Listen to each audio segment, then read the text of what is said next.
Hi, I am Ashok. Welcome back to my channel. Today we will discuss how to create a Maven project with using Eclipse and without using Eclipse, that with using a Linux Maven command. First we will create a Maven project with using Eclipse. Before creating Maven project in Eclipse, you need to install Maven in Eclipse. You can go to Eclipse Marketplace here and you can search for Maven and you can install it. And I have already installed in my Eclipse, so we'll start create. First we need to do right click, then go to new project. Here if you install Maven in Eclipse, then you will see there is Maven here, and you can click on Maven project and go to next, and here you can select path where the project should be stored. In desktop I created a Maven folder, there I need to store my project, so you can go to next. If you want to create a simple Java Maven project, we need to select Maven archetype quick start. If you want to create a Java web project, we need to select Maven archetype web app. First we will create a simple Java project, so we will select Maven archetype quick start and go to next. Here for every Maven project there will be group ID, artifact ID, version, and these three are main. So group ID we can keep like your company ID or any common name. For now I will keep my name as group ID, and artifact ID is nothing but a project name. I will keep test project, and version by default Maven will provide this version 001 snapshot. We can change to 1.0 or any version, and this is the Java package which will be created in project, so you can click on finish.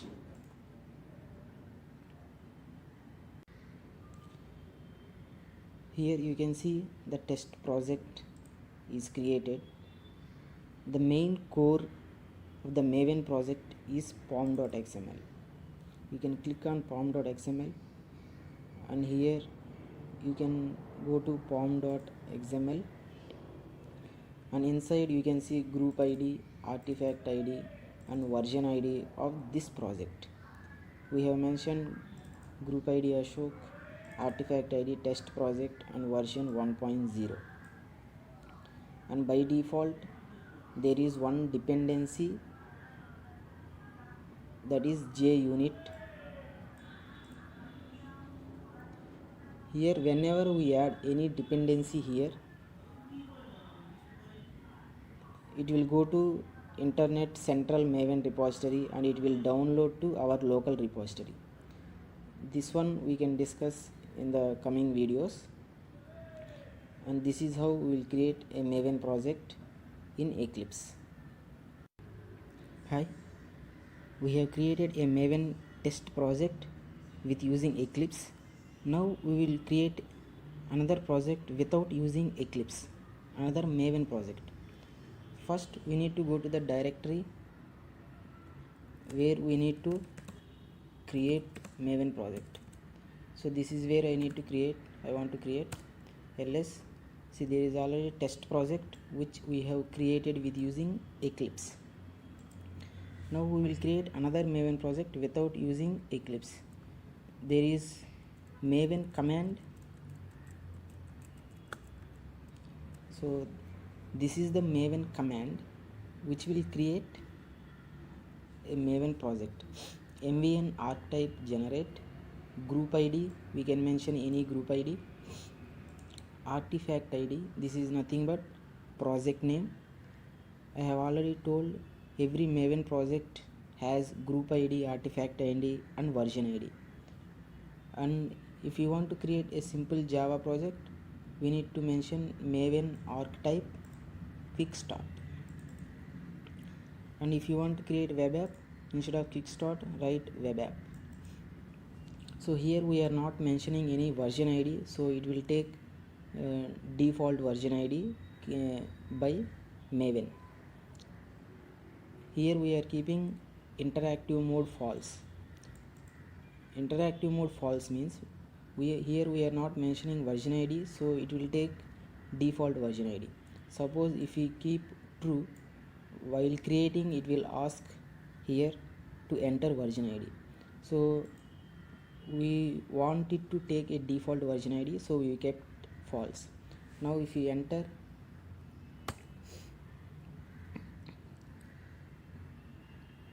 for the first time that Maven will download all Maven plugins it's needed to create Maven project. While creating this, we need to have an internet connection. So first time it will download everything. I think I have done already with using this command, so it has downloaded already previously and kept in local repository, local Maven repository. So now the project is created. The base directory is this one, and the group id is this, and artifact id is network project name, and version it has taken the default version id, as you can see. Now if you do ls, so now there are two projects.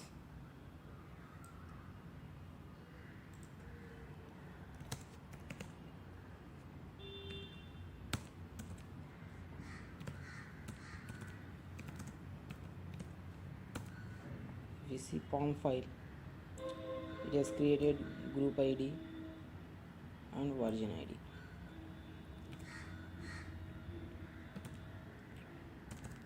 So the same test project one we can import in Maven project. Just right click, import existing Maven projects.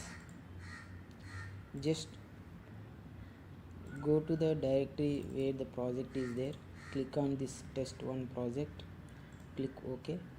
Here you can see POM file of that is selected, and click finish. Here you can see test project 1 is imported and it has POM file. So these are the group id, artifact id, and versions of this project. So this is how we will create a Maven project with using Eclipse and without using Eclipse. Thank you for watching my videos.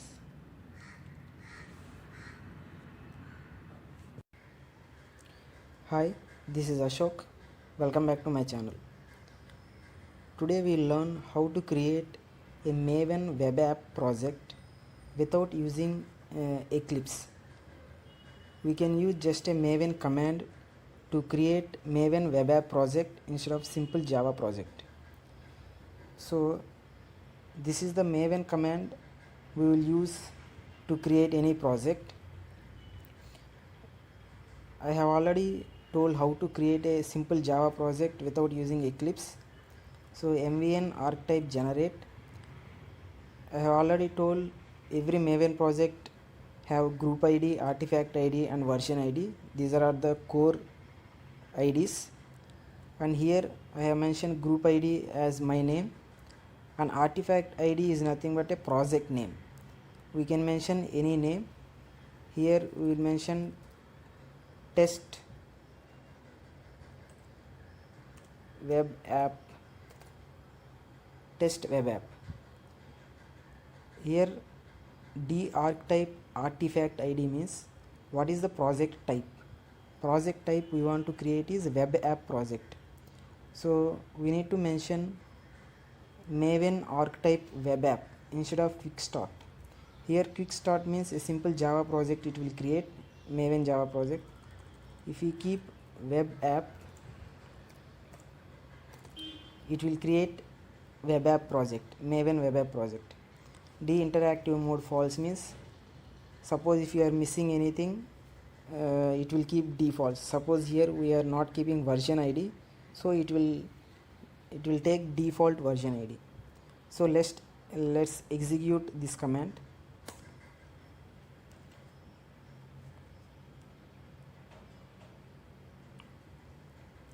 So here, first time when you are creating project, you need to have internet connection, so it will download all the jars it requires.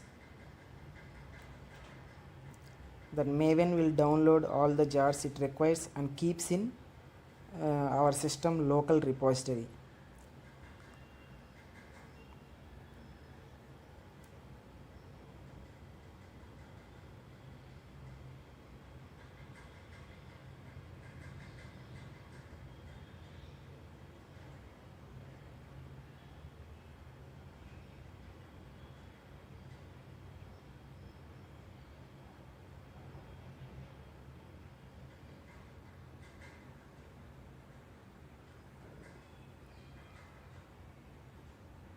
Here is downloaded, and finally the build success. Here the group id as we mentioned, and the artifact id is nothing but the project name, and the version, it has taken a default version of Maven and it has created. Let's ls and see it has created test web app. So how we will know whether it is Maven project or not? It should have a POM file. Just go inside test web app and do ls. So here we can see POM file. Just open the POM file and see. So here we can see the group id, artifact id as we mentioned, and the version id is this. Here packaging means if it is a simple Java project, it will be jar. This is web app project, so it will be var. Whenever we build this project, the var will be created. Hi, this is Ashok. Welcome back to my channel. Now we will see how we will import an existing Maven project into Eclipse. Here you see there are two projects, test projects and test web projects. These both are Maven projects which are created. We can see in previous videos how we created these two projects. So open Eclipse. Here already we have created test project. Now we want to import test web app inside Eclipse. Go to Eclipse. Here you can do right click and import, and here you can do import. So if it is an existing Maven project, go to Maven and select existing Maven projects.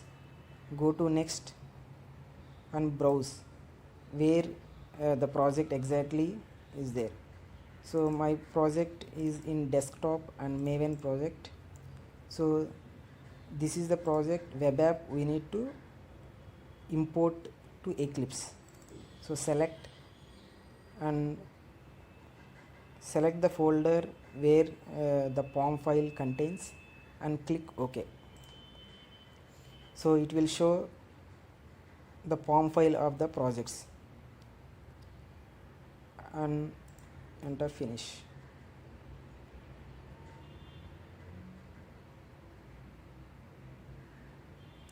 Here you can see is the processing. Yeah, it successfully imported the Maven web app project.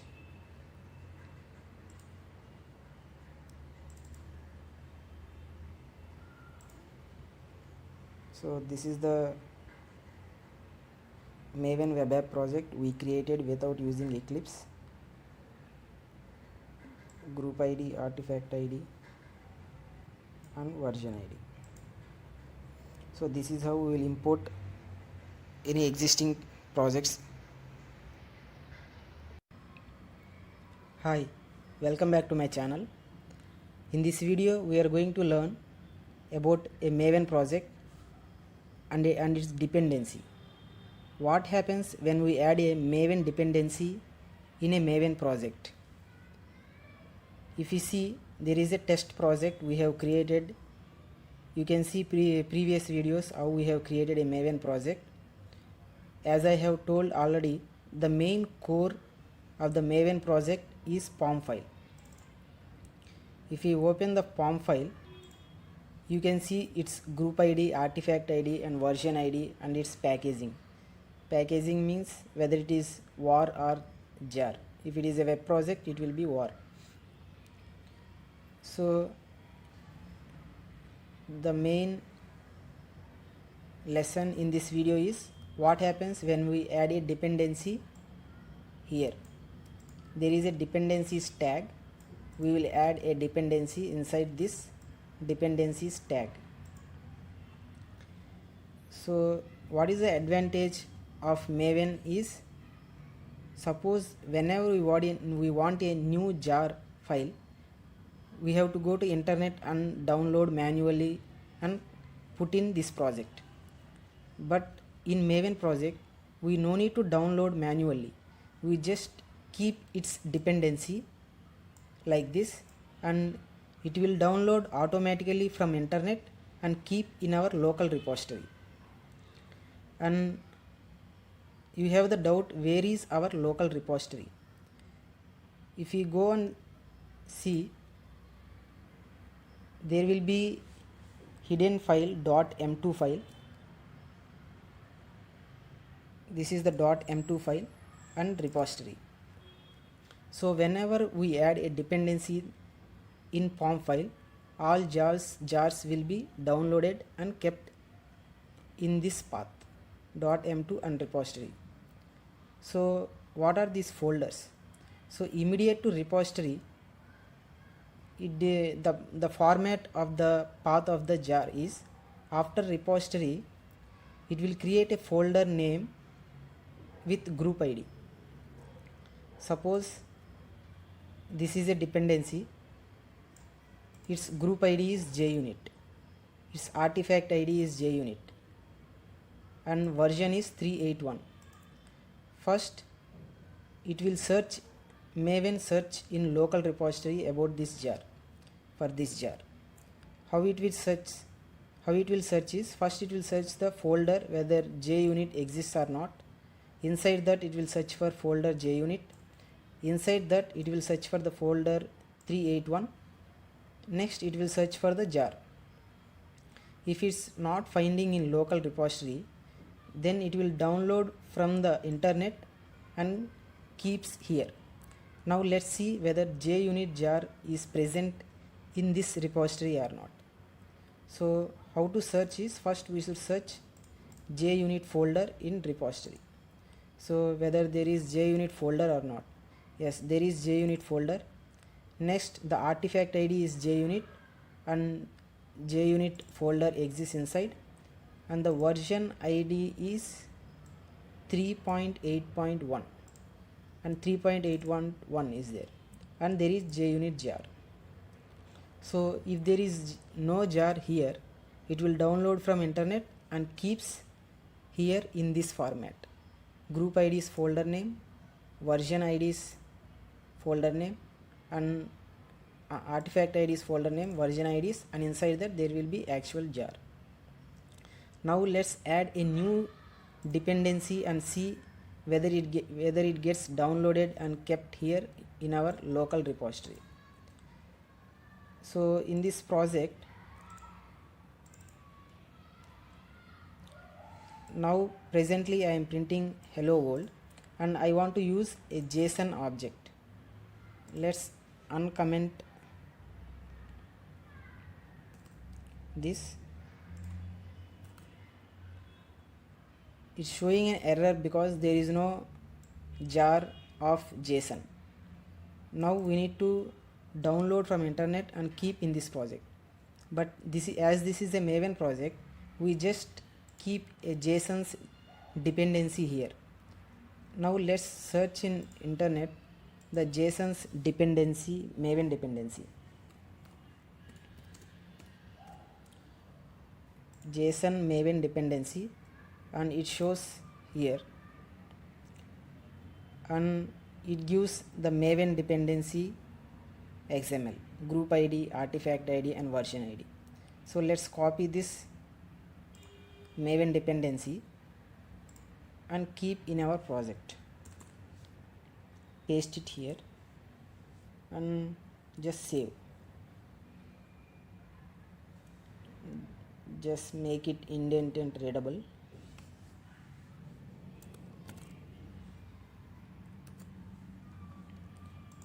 So as soon as we keep a dependency here, and let's save, let's update our project so that it gets downloaded from the internet.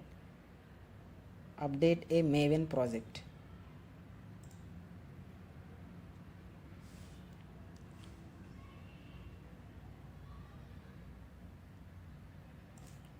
So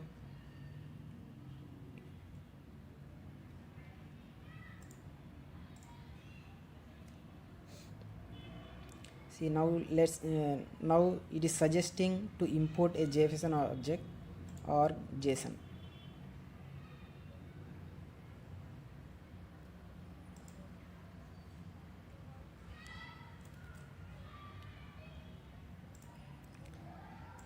So as we have added a Maven dependency, it has downloaded automatically. So now let's see whether this is downloaded in our local repository. First we should search for the folder name org, and next we should search for the folder name JSON and folder name JSON, and inside that folder name this number, then inside that we will find a jar, org JSON, JSON and number. And if you go here, and we have found the org folder, JSON folder and JSON. These two are group IDs, artifact ID, version ID, and inside that we will find actual JSON. Now let's delete this JSON and see what happens.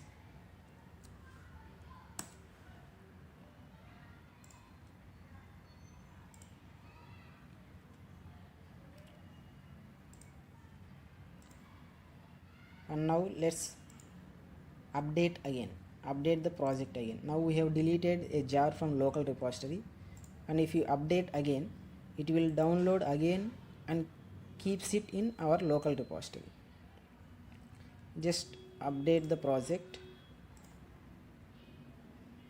It's getting updated here, and now let's see again whether the folder exists or not.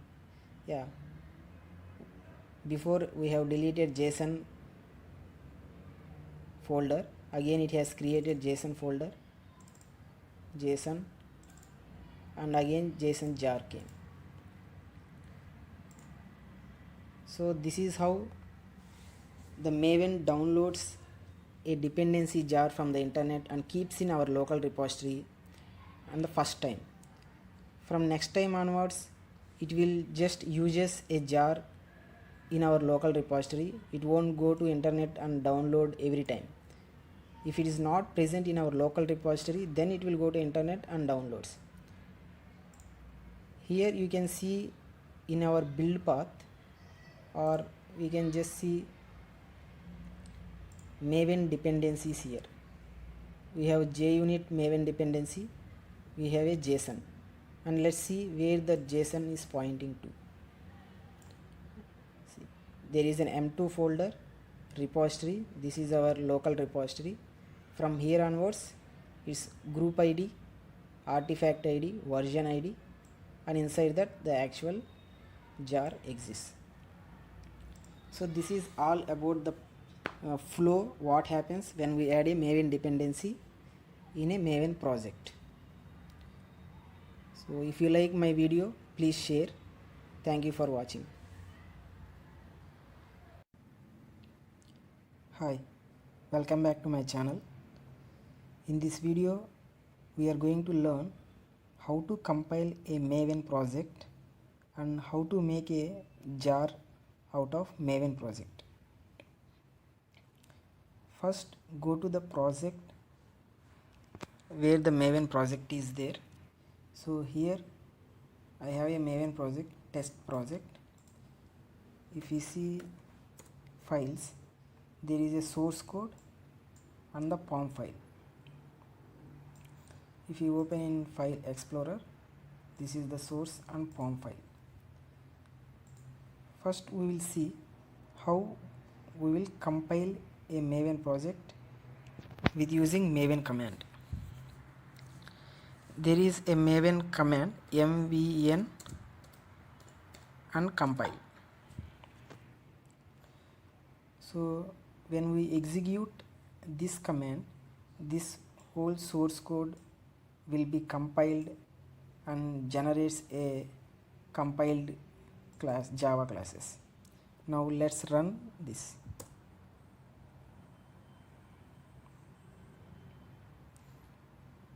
So successfully it is built and it has compiled.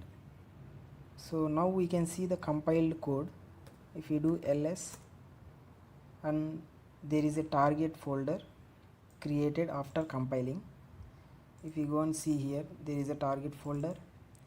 Inside that, the classes are compiled and kept.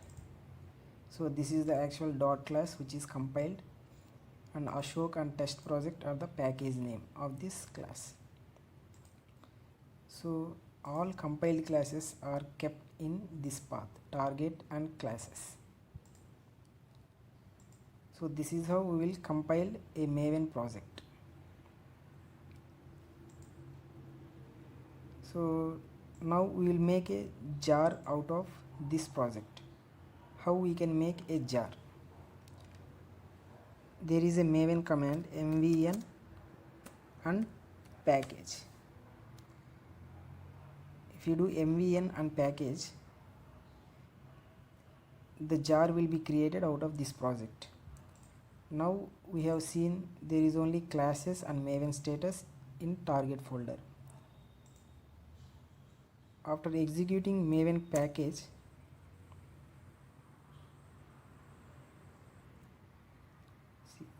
is built successfully, and we can see there is line building jar, and it has kept in this path Maven test project target folder, and there is a jar which is kept, and we can see there are other folders created during package, and there is a jar file.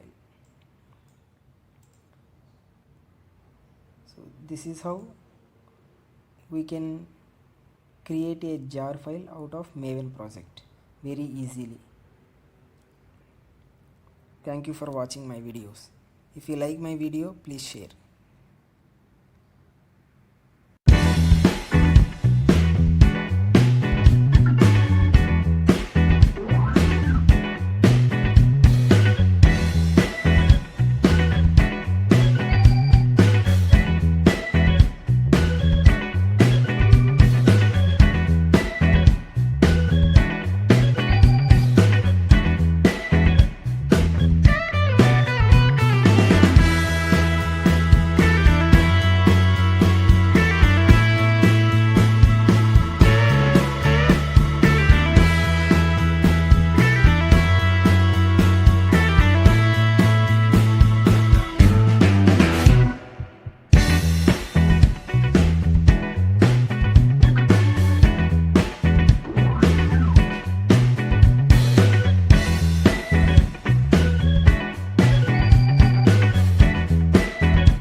Hi, I am Ashok.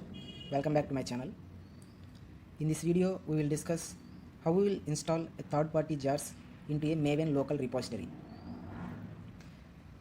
You will get a doubt what is a Maven local repository. Every system will have a local repository. The path of the local repository is M2 and repository.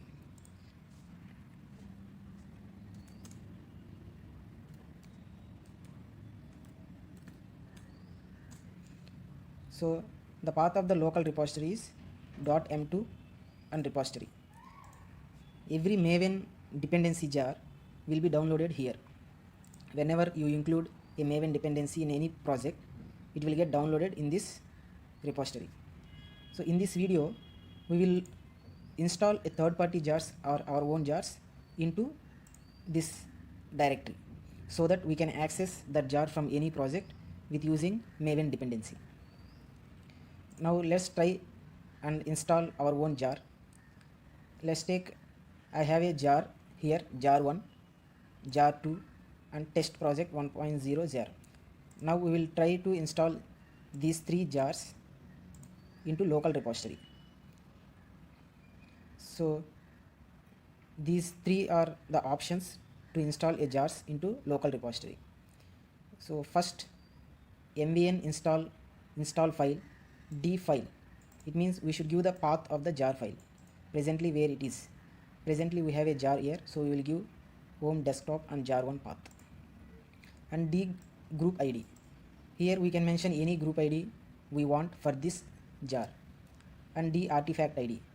We can mention any artifact id. This represents normally the name of the jar. And d version. We can mention any version of the jar.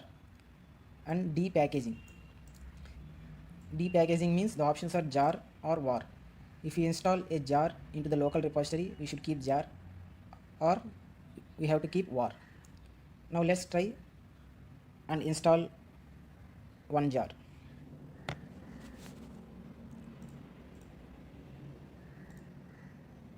Let's type that command maven install file d group id. Presently I am mentioning Ashok. We can mention any group id. And d artifact id. Presently I am mentioning test 1 as artifact id. And d version mentioning as 1.0. and d package, as this is a jar, I am keeping it as jar. Now as soon as I run this command in Maven local repository, there will be a directory created Ashok, and inside that Ashok directory test 1 directory will be created, and inside that directory name 1.0 will be created, and inside that the jar which we give, actually we didn't give the path of the jar here. Now let's give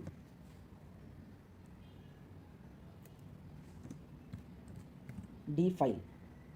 We have a jar in desktop, so desktop jar 1. So this is the jar where it lies now. So whenever we install, it will create these directories, and inside that it will keep jar. And let's run this command. See, now it is successfully installed, and we can see it is installed in this path. From it took a jar from this path and it kept in Maven repository, M2 repository, group id, artifact id and version id, and the jar. The jar name convention will be artifact id hyphen version id. So here in this repository we can see actually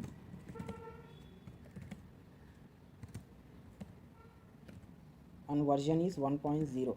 If you go there, we can see there is a jar created. And so what is this command?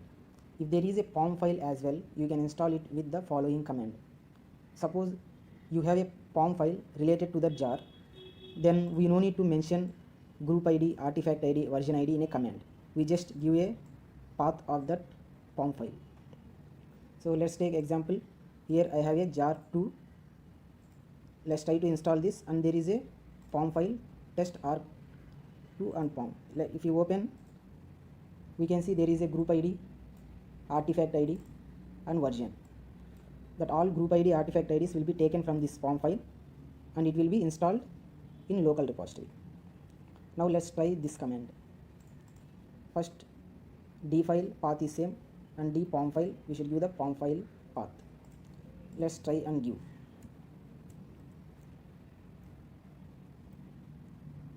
We no need to give these all group id, artifact id. We just give, what is the command? We just give POM file, and the path is desktop. We can see the test arc2 1.0. Now let's try install. So before installing, we will check whether that folder is there or not. There will be folder test2, and inside that there will be test archetype 2 and 1.0.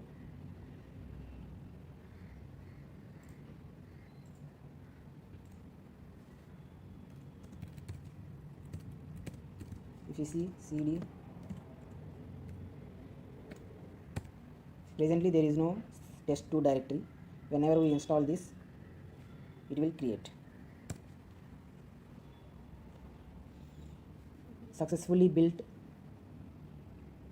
and it is installed in Maven repository, test2, artifact id and this. Now let's see. Now this is created, and test archetype 2 is a archetype name 1.0. Here there will be jar. Now we'll see what is the third command. Maven install file and d file. Now we will see what is the third command. Third command will be useful on a jars which are built by Maven install. A jar is built by already Maven install, then automatically there will be a POM file inside jar. So that time we no need to mention any group id, artifact id or POM file, because jar contains POM file inside. It will take group id, version id, all are taken from that POM file, and automatically it will install in local repository. Now let's run this command and see. Here I have a jar which is already built by Maven install command, and it contains a POM file.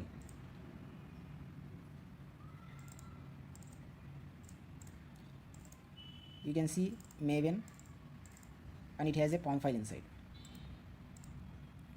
That POM file will contains Ashok test project as artifact id and 1.0 jar. So according to these IDs, it will create folders in local repository and it will keep that jar. Now let's try and install this jar inside local repository.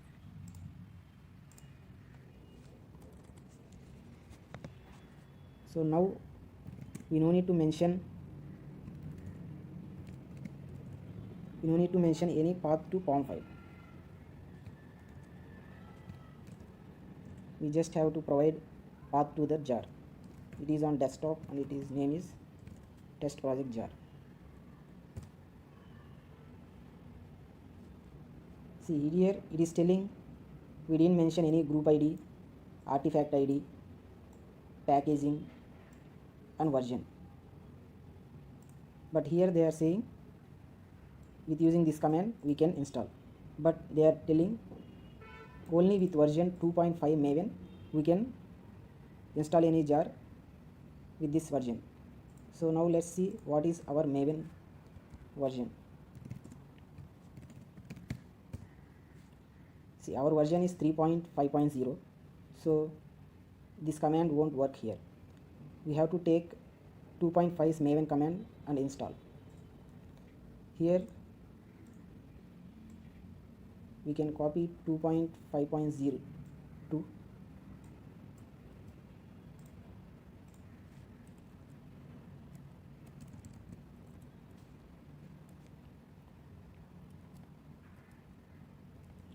instead of install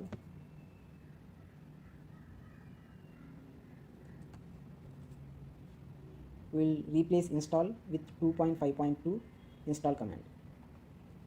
We replace install with 2.5.2. Now let's try and install. Yes, now it's successfully installed in local repository.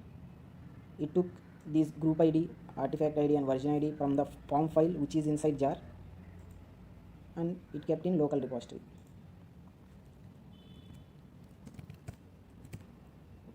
We can check, there will be a folder Ashok and test project and 1.0. Inside that there is test project jar. So this is how we will install any third-party jars and our own jars into a local repository. So what is the use of installing our own jars in local repository? So that we can use the jars as a Maven dependency. Suppose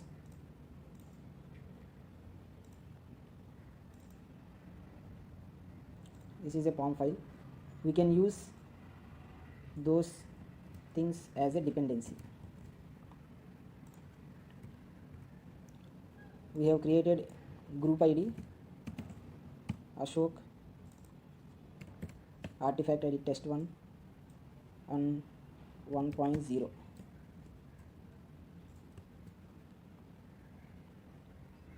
So if we see Maven dependencies, there is a jar which we have now installed into local repository, and we have accessed that jar using this Maven dependency. You can see the path of that jar. It is in M2 repository, Ashok as group ID, test1 as artifact ID and 1.0 as version ID. So this is how we will install third-party jars into local repository, and we can access like using Maven dependency. Thank you for watching my videos.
Hi, I am Ashok. Welcome back to my channel. Today we will learn what is distributed version control system and how is it different from centralized version control system. So one example of distributed version control system is Git. So in this slide you can see two diagrams. One is centralized version control system and other is distributed version control system.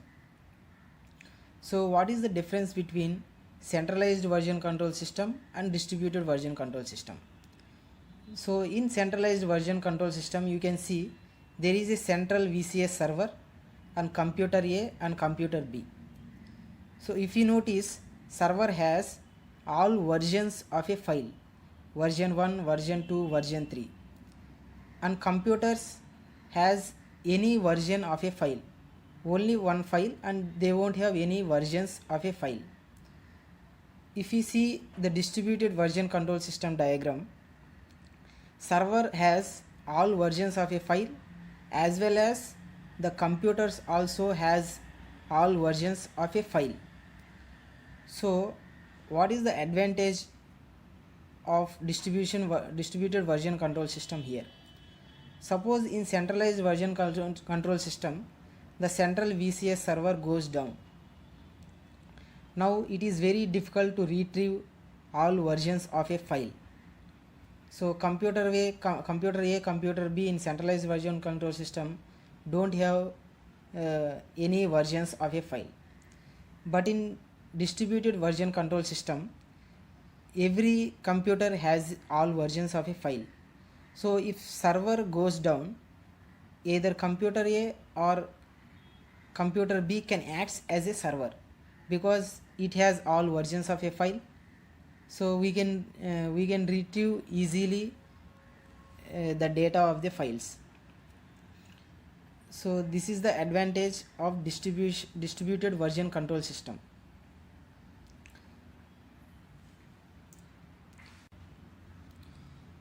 If you see in these diagrams, centralized version control system and distributed version control system. So in centralized version control system, whenever we want to push the data to the server, we use commit, and whenever we pull the data from the server, we use update. So we are directly interacting with the server. In distributed version control system, we won't interact with the server when we commit or update. So whenever we commit in distributed version control system, the commit will be in same computer, and whenever we want to push all these commits at a time to the server, then we will use the push method, push command. So that push will connect to the server, and all commits of local computer will go to the server. And whenever we want to pull all commits in repository committed by others, we can use pull method. So in distributed version control system, there is no need to connect to the server when we want to commit the data. We can create number of commits in our local repository, and we can at a time push the all commits to the server. So here in distributed version control system, there is no need of internet or connecting the server while committing. But in centralized version control system, every commit or every update, we need the internet to connect the server.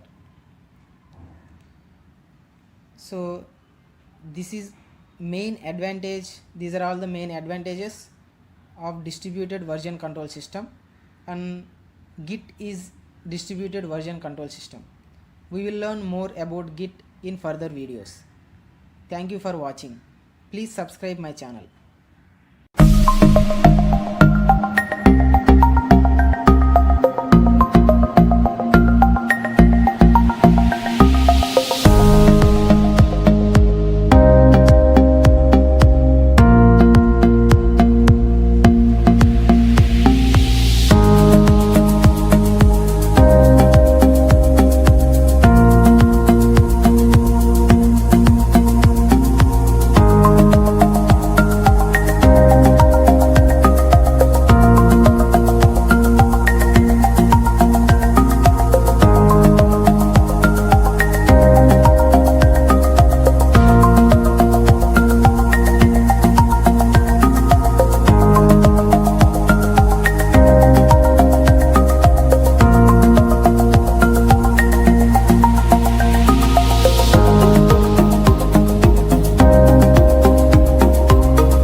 Hi, this is Ashok. Today we are going to discuss what is error in Java and how is it different from exception in Java. So let's see the hierarchy of both error and exception.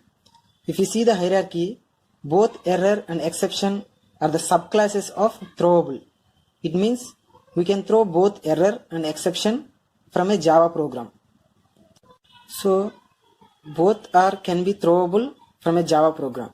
So why there are two types? So there are an exception. If you see error, these all errors are related to system errors. And if you see exceptions, all exceptions are related to Java program or the application. Any problem comes during runtime or compile time, it is due to the Java program. But if you see the error, it is not related to application or Java program. It is just a system error. If you see, here are the two types: stack overflow error. So if you keep on occupying the memory more and more, it will throw stack overflow error or out of memory error. So by seeing these two errors, we can know that these are all system errors not related to Java program. So here these are all system errors, and which are all logical errors are exception errors. Exception: array index out of bounds, it is due to Java program. File not found, it is due to Java program. And every exception is related to application, but error is due to system errors. So can we handle error and exceptions? We are sure that we can handle these exception by using try and catch block and keeping exception in a catch block. We can handle error also in catch block, but we should give instead of exception, we should give error in catch block. We will see one small code of Java to understand the error. If you see this small code, it has a main method class example. Inside, I am creating an instance of an example class and calling go method. If you see go method, this go method is calling itself again. This is a recursive function. So here it won't stop program until the memory gets full. So at last the program will throw stack overflow error. So here we kept tie and catch block, so that stack overflow error will come into this catch block, and here it will print what is the error.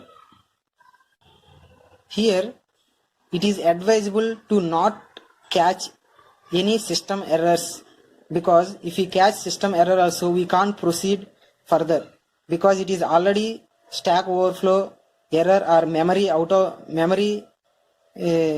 error.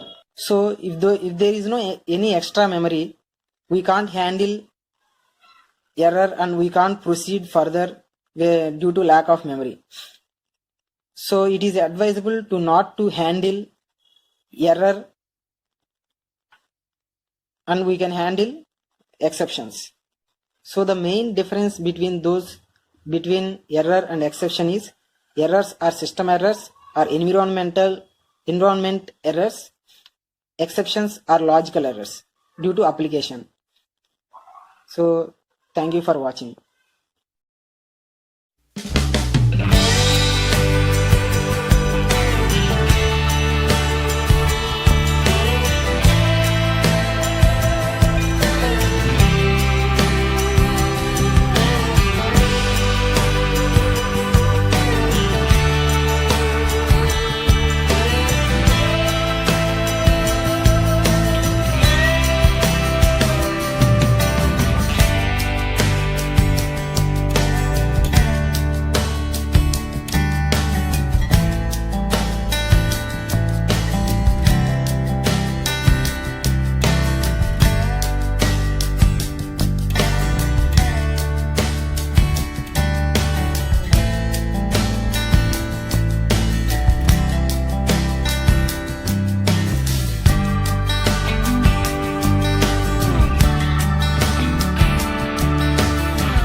Hi, this is Ashok.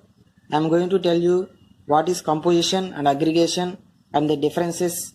So, this diagram refers composition and this diagram defines aggregation. So, what are those two? They both are just relationship between two classes or two object instances. So, generally we will refer composition in part of relationship and aggregation in has a relationship. In composition, there will be strong relationship between car and engine. But here it is slightly weak relationship. Why we are calling strong relationship here means, suppose if we create a class A, it means automatically B should be created. So without engine, car won't exist. Without car, engine won't exist. So if we create a car class, automatically the engine class instance is created. But here suppose if we created a school, we have built a school. It doesn't mean that it has students. Just now we have started a school. Immediately students can't join. Slowly students will join slowly. So here if A class is created, it need not create students class. Let's go to algorithm. How to implement these two relationships, composition and aggregation. So this code will define composition. This is a car class and it has this engine class or instance inside. Suppose here we have defined engine as final and we have not initialized engine. Here if we create a car class, automatically engine class should be initialized. It means it should have object. So this is a constructor. This code will throw an error if you are not initializing this engine object because we have defined as final. So we will define engine class. Engine equal to new engine. So now if we create a car class, automatically the engine class is created because this is a constructor which is called once. So final variable should be initialized only once. That will be initialized in car constructor. Suppose if we keep this initialization in other method, this code will throw an error because other method can be called more than once, but final variable we can't initialize more than once. That's why this is the best code for composition. See this code refers aggregation relationship. This is a student class and it has an address class. Here we are passing address as a parameter. It means we will create an address in some other method and we will pass a relationship to this. So here if we create a student, it need not create address class instance. It will pass as a parameter. So here we can ask what is the difference between this class and this. Here we don't have own instance object of address class. Just we are referring to the others address object which is created somewhere else. Suppose in this code, if we delete a car instance, automatically the engine instance of that object is deleted. But here if we delete a student instant object, it won't delete address instance object because it came from, just we have reference, it came from somewhere else. And here the same address reference can be passed to another instance of the student, but here we can't pass same engine instance object to another car. So this is the main difference between composition and the aggregation. Thank you for watching. Hi, this is Ashok. Now we are going to discuss about checked exceptions and unchecked exceptions. First, what is exception? Exception is any problem arises during execution of a program is called exception. There are different types of exception, and first we'll see the hierarchy. Exception extends throwable. That's these exceptions we can throw from a program using throws keyword. So there are different types of exceptions: SQL exceptions, runtime exception, IO exception, and class not find exception. Out of these types, all types are categorized into two types. They are checked exceptions and unchecked exceptions. So we'll see what is checked exceptions. Checked exceptions are checked at compile time. It means if you are using any code throwing a checked exception, so we should handle it with using try catch block or should be thrown. We should not leave it like that. I will explain you this with using the code. We'll see what is unchecked exception. Unchecked exceptions are not checked at compile time. So these exceptions we no need to handle with using try catch or throw keyword. So these exceptions mostly occur due to bad data. So in these kinds of exception, except runtime exceptions, all exceptions we'll call it as checked exceptions. All runtime exceptions are unchecked exceptions. So all runtime exceptions are logical exceptions. If you see index out of bound exception, it is a logical error. Null pointer exception, arithmetic exception. These are all logical errors. So all logical errors are runtime exceptions and they are categorized as unchecked exceptions. So no need to handle. Except runtime exceptions, all other exceptions are checked exceptions. So we should handle at compile time itself. We will go to the code and understand what is checked exception and unchecked exception. Suppose here there are two methods, method 1 and method 2. Method 2 is throwing file not found exception. If you see file not found exception, it is IO exception, which is checked exception. So here we are calling method 2. Method 2 is throwing file not found exception, but we are not catching or throwing file not found exception in this method. So Java will throw an error that file not found exception should be handled using try catch or should be thrown. So why? Because this is this is checked exception. So we can do throws file not found exception.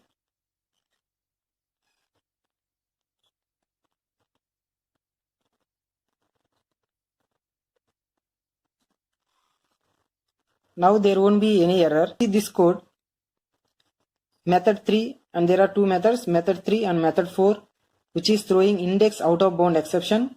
Index out of bound exception is a runtime exception. So here we are calling method 4 from method 3. So method 4 is throwing index out of bound exception, but here we are not catching or we are not throwing that exception. So now Java won't give any error because index out of bound exception is a runtime exception, which is unchecked exception. So all runtime exceptions are unchecked exceptions which need not handle with using try catch or using throws keyword. Suppose you are using any file reader class here. File reader equal to new file reader.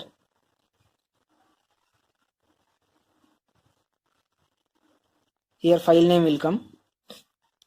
Suppose if you are using file reader class, file reader internally throws file not found exception. So if we are not throwing this file not found exception or we are not using try catch block, Java will throw an error because file reader is internally throwing file not found exception, which is checked exception. So we should handle with catch block or we should throw like this. That's why every time whenever we use input output classes, every time Java will throw in a compile time error telling that we should handle those IO exceptions.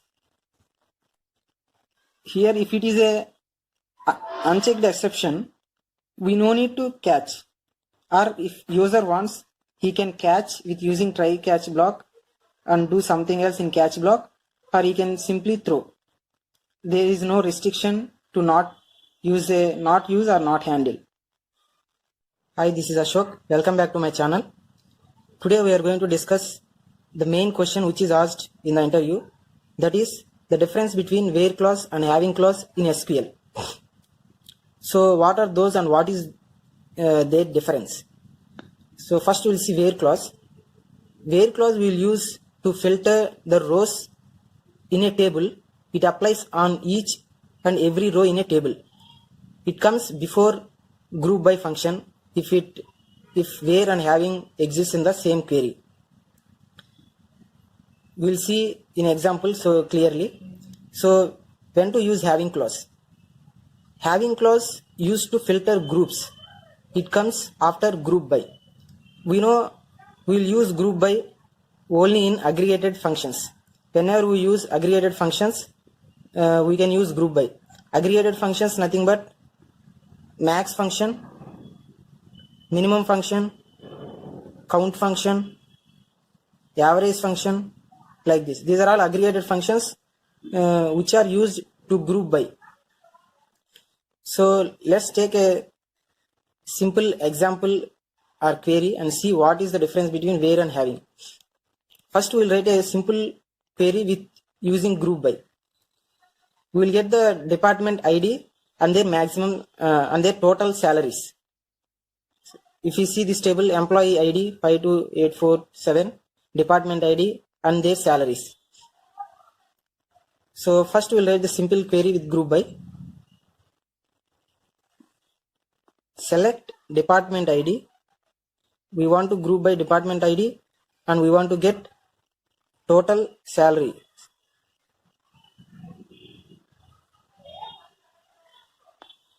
From this table name, make it employee.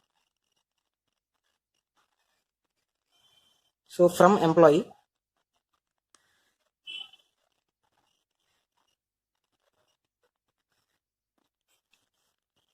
group by department ID. So if you see this query, select department ID and their total salaries from employee table. We are grouping by department ID. So this query gets department ID and there is total salary. Suppose department ID take 1 and there is total salary is 50 plus 30, 80,000. If you take department ID 2, its total salary is 20 plus 70, 90,000. If you take department 3, it is only one column, that's why it is 10,000. So if you write this query, you will get this. So where to use where and having clause. Suppose if we use where clause will come before group by. If we use having clause will use after group by department ID. Suppose out of this we want to get only the department ID which is having more than say 80,000.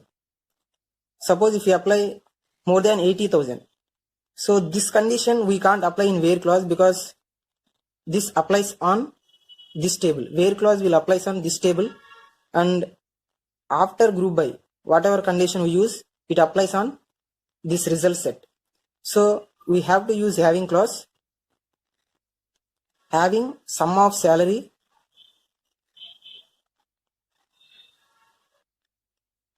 greater than 80,000. Now we will get the department ID whose sum of salary is greater than 80,000, that is only this.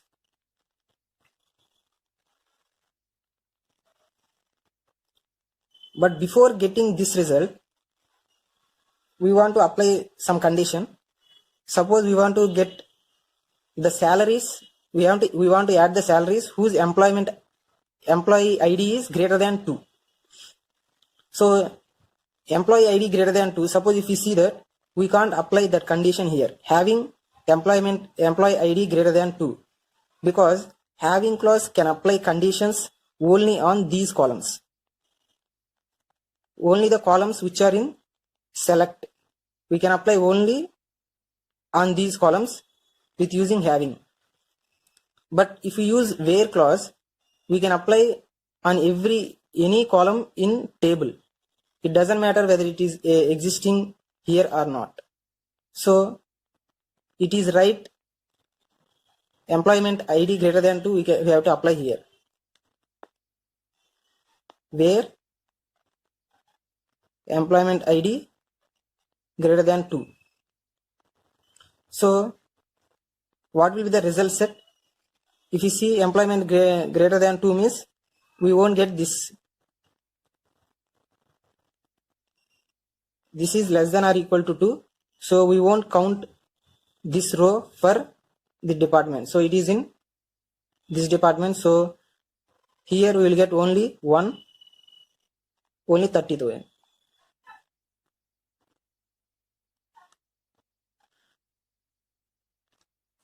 So if you apply this condition here, 80,000, there is no column which is having more than 80,000. So the result will be no rows. Having clause comes only in select query, and where clause comes in every query. So this is the main difference between where clause and having clause. Thank you for watching. Hi everyone, this is Ashok. Welcome back to my channel. Today we are going to discuss the difference between array list and linked list in Java. So first we will see the hierarchy. So this is the array list and this is the linked list. These both are classes,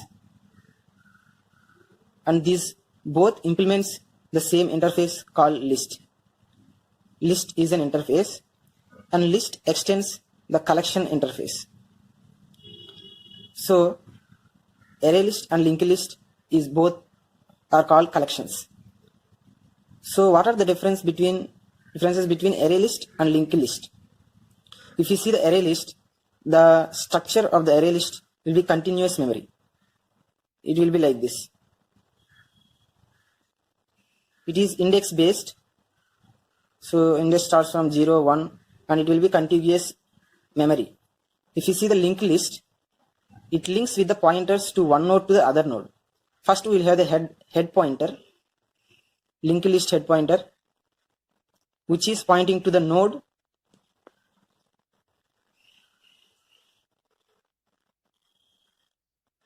and head points to the node, and this node, and linked list structure is doubly linked list. That's why it has every node has 2 pointers. One is for the next node, one is for the previous node. So we'll go to the differences between array list and linked list. First we will try to instantiate the object of array list and linked list and see what happens in structure. Suppose if you instantiate array list object and you are not mentioning the size of the array list, the default size of the array list will be 10. So 0, 1, 1, 2, 3, 4, 5, 6, 7, 8, 9, 10. 4, 5, 6, 7, 8, 9. If you do array list equal to new array list, the memory will be like this. The default size will be 10. And if you instantiate linked list, it don't have any default memory because it includes all pointers. So we will get only the head of the linked list if we instantiate the linked list. Now we will try to add a node into array list and linked list. Add operation. Suppose let's add 2 in array list and linked list. If we add 2 in array list, now this is empty array list, so 2 will go to this 0th index. And if we add 2 in linked list, and head points to the, this is the node, and this is the pointer to the next node, which is null, and this points to the head. This is nothing but pointer to the previous node. There is no head is the previous node, that's why it points to this head.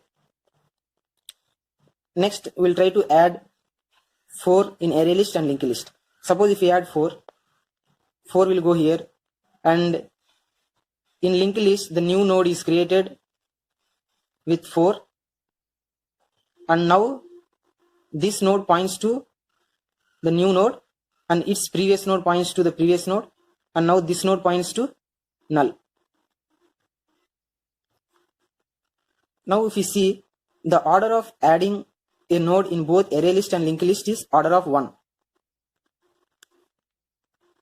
But in array list, it is not the case. Order of 1 is not the case every time. Suppose the whole array list is got filled with all nodes 1, 5, 4, 2, 3, 4, 8, 7.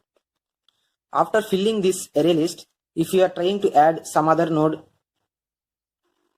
some 10 in array list, now this array list is got filled. Now what Java will do is, it will create one more memory with double the size of this. Suppose this is the 10, it will create the new array with 20 size, and it copies all these values in new array up to 10. This 7, this all copied to here, and now 10 will go to in this. So this is the main drawback in array list. Whenever the memory is got full, the Java will create the new memory and it copies all values into the new memory. So here the operation, it will take more time. But if you see the linked list, it is not dependent on memory. Every time it will create new node. Suppose if you are adding 10, it will create a new node every time. The operation is constant every time. Now this node points to this node, this previous node points to this node, and this points to null. So null, it is a constant. Now in array list, this memory no more exists. Now we will see the get operation. Get certain node from array list and linked list. So if you get any value from array list, it is constant because it is index based structure. So every time the order will be 1 in array. But if you see the linked list, if you want to find a 10, you should parse every node of the linked list. So the order will be n. We will see the insert or remove operation. In array list, suppose if you are trying to insert a node between 7 and 10, insert a value 11 between 7 and 10. So what it should do is, first it should copy 11 to this, and 10 should rearrange. So here the rearranging comes into the picture. So it will take more time in array list. Suppose if you are trying to insert or remove a node between here if we can change easily the pointers of the nodes very easily. So here insertion and removal in linked list is very easy. But here the rearranging risk comes into the picture in array list. Here we should rearrange all values. We should copy 10 to next, and we should copy 11 here. So this is operation overhead in this. And the main default in linked list is it has more memory because it has more pointers. It has memory overhead. Every node has 2 other pointers with the value. So the main conclusion in this discussion is, whenever you want to retrieve the data very frequently in your program, use the array list. whenever you want, retrieve the data frequently in application. But your application needs frequent deletions and insertions, then it is good to use linked list. Insertions or deletions. And these are the main differences between array list and linked list in Java. Thank you for watching my video. Hi, this is Ashok. Welcome back to my channel. Today we are going to discuss about what is encapsulation and abstraction in Java. So let's go to the definition of encapsulation. So what is encapsulation? Hiding or wrapping properties or methods in a single unit to protect data from outside world. So the best example for encapsulation in Java is class. Let's take a simple class and understand what is encapsulation. So let's take this simple class person, and it has properties age and name, and it has some methods getter and setter methods. So it can have getter and setter methods for name also. Suppose if you see this class and properties int age, so it is easily accessible from outside world because there is no access specifier. Suppose create person object and create person object p, and we can easily access that age by p dot age equal to, we can set some 13. So but class has the ability to stop this access from outside world. So if you keep private for all variables, so now this is not possible.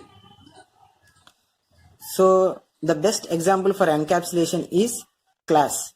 All properties and methods are wrapped in a single unit, that is called class, because it has ability to specify the access specifier who can access this.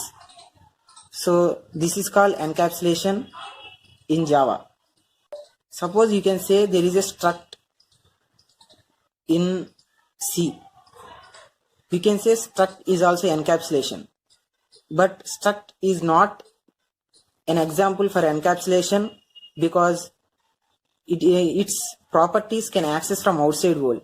It don't have any ability to specify the access specifiers private or public or protect or something else. That's why struct in C is not a example of encapsulation. Now let's see what is abstraction. Abstraction is just showing only necessary details to the intended user. So the best example for abstraction is interfaces and abstract classes in Java. Why interfaces and abstract classes? Because interfaces, it only have the definitions of the methods. It won't have any implementations. Because suppose public int get age. Suppose if this is the method in interface, the method will be like this. It won't have any implementation. So the intended user will know that if he uses get age, he will get the age. But how it is implemented he don't know. So interface is an example of abstraction, and abstract class is also example of abstraction because it also has the methods which don't have any implementations. But it can have the methods which have implementations also. That's why interface is 100% abstraction, but abstract classes are not 100% abstraction because it can have implemented methods, other methods. So this is about abstraction. Suppose now you can clearly know what is encapsulation abstraction in Java. Thank you for watching. Hi, this is Ashok. Welcome back to my channel. Today we are going to discuss about the differences between process and thread in a computer. So everyone knows process and thread exists in a computer, but we will know what exactly process and a thread. So what is a process? Any program which is running in a computer is process. So any program in execution.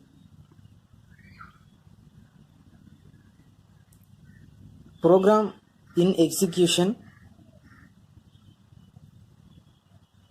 is a process. So what is a thread? Thread is just a small part of a process. Process can create many threads. So thread is just a small part of a process.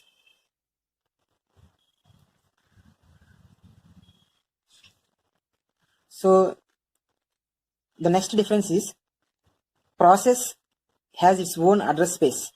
It means it has own data segment for process. It has own address space.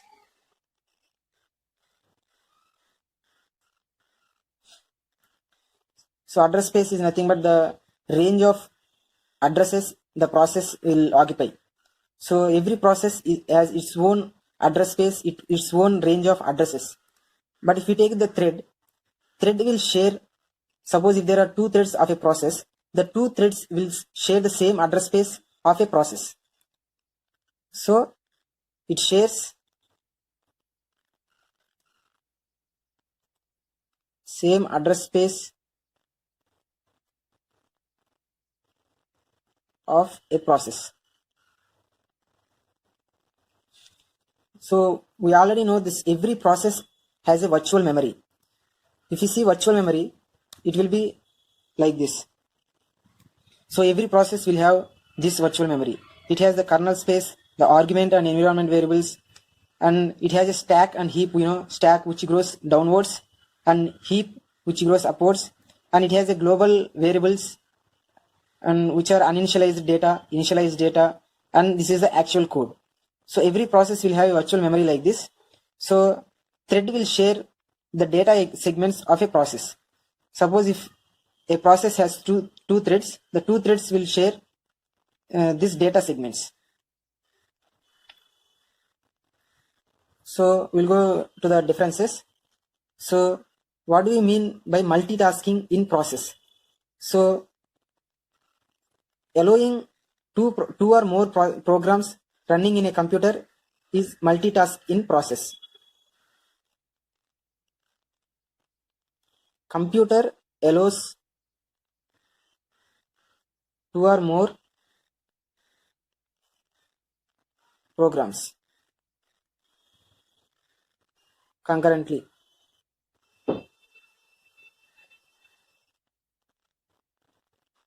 This is called multitasking in a process.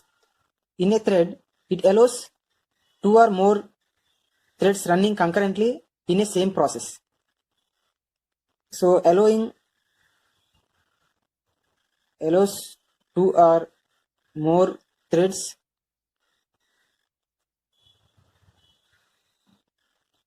running concurrently of a process. This is called multitasking in threads. So if you see the communication between processes, it is very difficult to communicate between two processes because every process has a separate virtual memory, separate address space. So it is expensive to communicate. Expensive to communicate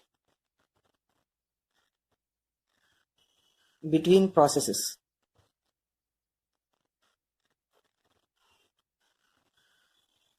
But in threads, it is very easy to communicate between threads because it shares the same address space of a process. So with using some shared data segment, we can easily communicate between threads. It is less expensive. And same as in context switching, suppose if you want to switch between one process to another process, we should save every state of a current process in a memory and we should shift to the other process. In thread, it shares the same address space, so it is very easy to context switch between the threads of a same process. And we call process a heavyweight because it has a separate address space.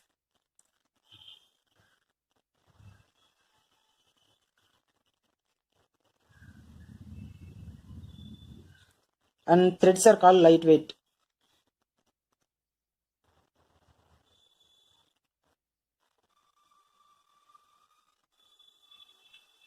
And process has different components that we have seen in the virtual memory. It has a stack, it has heap, it has global variables, uninitialized, initialized, and it has a text. But if you see the thread almost it shares every address space of a process, but it has some which is local. It is only thread wise. So if you see the register, every thread has its own register and its own stack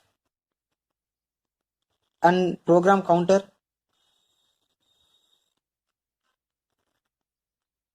and it has own state. So threads has different states like new, running, waiting state, blocked state, dead state. So thread will have in own register, own stack, own program counter and state. All other data segments are shared between threads of a same process. So these are the main differences between a process and a thread. So in future videos, we'll see how to create threads and how to run different threads concurrently in Java. Thank you for watching. Hi, this is Ashok. Welcome back to my channel. Today we are going to discuss about three methods in Java threads. Those are wait, notify and notify all. These are all used in Java threads. So what actually these methods do? These methods makes Java threads in running state to blocked state and blocked state to running state. So this wait method will make thread to go to blocked state. The method which calls this wait method will go or will wait indefinitely for any other thread to call notify or notify all on the object, and it wakes up the current thread. So example, object.wait. Here object means any object. We are calling wait on any object in Java. So notify, whichever thread calls notify on particular object, it wakes up the all one of the threads which are in blocked state. So suppose if one thread calls wait and other thread calls notify, this notify will wakes the other thread which called wait. Notify all. Notify all method wakes up all the threads which are in blocked state. So this is an example. It calls notify all on particular object. So we'll see solve simple sample code. Suppose these are the two threads and these are the run methods of the threads, and in that this is the first thread calling wait. As soon as it calls wait, it goes into the blocked state. This thread will stop. After any other thread calls notify, it continues execution of this code and it prints thread 1 and it calls notify. And this is the second thread run method code. As soon as it starts, it calls notify method and it wakes up all other threads which are in blocked state and it goes into blocked state.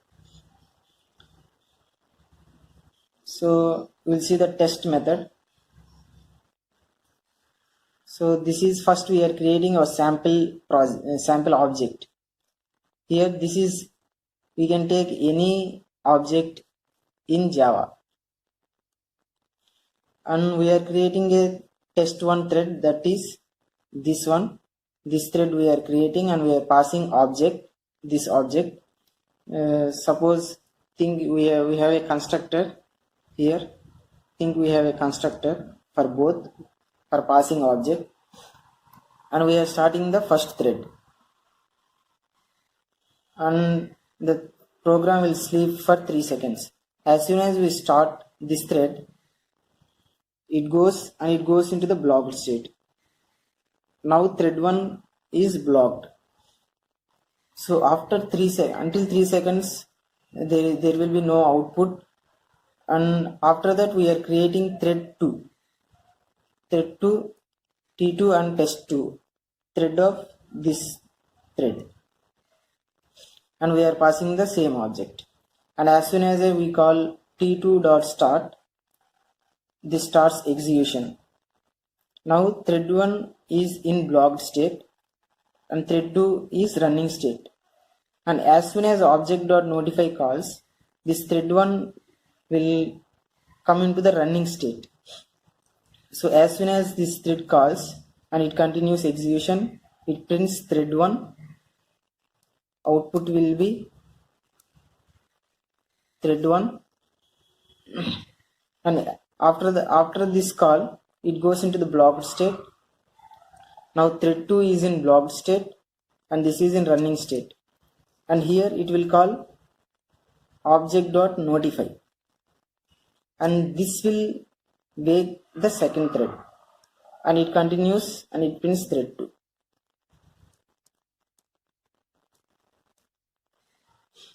So the output will be thread 1 and thread 2.